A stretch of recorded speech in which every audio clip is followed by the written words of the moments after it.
اور ہمارے وہم و گما سے بھی ورا بے حد و بے حساب درود و سلام ہو ہمارے آقا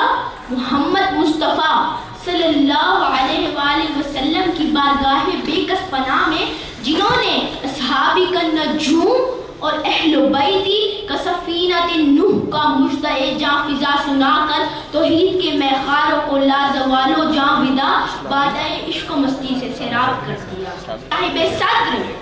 آج کے اس پرفتن دور میں مقتدر اور مکرم اصحاب رسول آپ صلی اللہ علیہ وسلم کی آل کے حوالے سے انتہائی دلسوز غیر حقیقی جہالت پر مبنی منگرت حقائقوں کو پھیلانے کی ناپاک کوششیں کی جا رہی ہیں، حالانکہ عہد رسالت مآب صلی اللہ علیہ وآلہ وسلم کی روایت انتہائی مستند اور ایمان افروز ہے۔ قابل صد تکریم منصفین اعظام تمام صحابہ کرام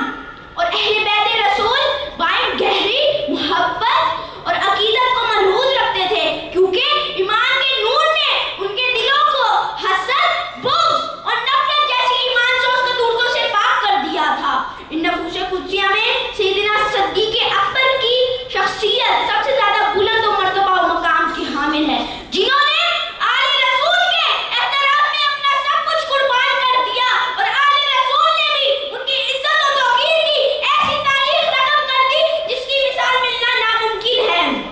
سیدنا صدیق اکبر جیسی شخصیت پر الزام تراشی کرنا کہ وہ غاصب تھے یا ان جیسی باتیں سوائے جھوٹ اور بہتان کے اور کچھ نہیں، تو سیدنا صدیق اکبر تو وہ تھے جو آل رسول کے احترام میں کھڑے ہو جایا کرتے تھے، مال غنیمت میں سب سے پہلے اہل بیت اور آل رسول کو حصہ دیا کرتے تھے، کسی بھی معاملے میں آل رسول کو دربار خلافت میں بلانے کے بجائے خود ان کے دروازے پر جایا کرتے تھے، آل رسول کو اپنے ساتھ بٹھاتے اور خوب تعظیم کرتے۔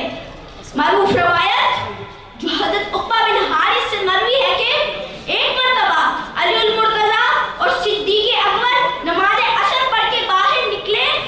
تو انہوں نے حضرت حسن کو مدینہ کی گلیوں میں بچوں کے ساتھ کھیلتے ہوئے دیکھا تو فرد محبت سے اپنے کندھوں پر اٹھا لیا اور فرمایا،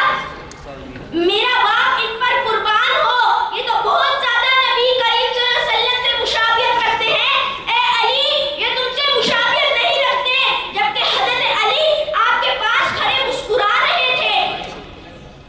چنانچہ سیدہ فاطمہ سلام اللہ علیہا بھی انہی الفاظ سے حسنین کریمین کو لوری دیا کرتی تھی۔ جب سیدہ پاک سلام اللہ علیہا بیمار ہوئی تو حضرت ابو بکر کی بیوی حضرت اسماء بنت امیس کئی دنوں تک سیدہ پاک کا خیال رکھتی رہی، اور حتیٰ کہ جب سیدہ پاک بنت رسول کا اس دنیا سے وصال ہو گیا تو حضرت اسماء بنت امیس نے ہی بنت رسول کو غسل دیا اور ان کے جنازے کے ساتھ گئی، اور حضرت علی کے خاص کہنے پہ ہی حضرت ابو بکر صدیق نے سیدہ پاک کا جنازہ پڑھایا، اور جب خلیفہ بلا فصل اس دنیا سے رخصت ہوئے تو صدیق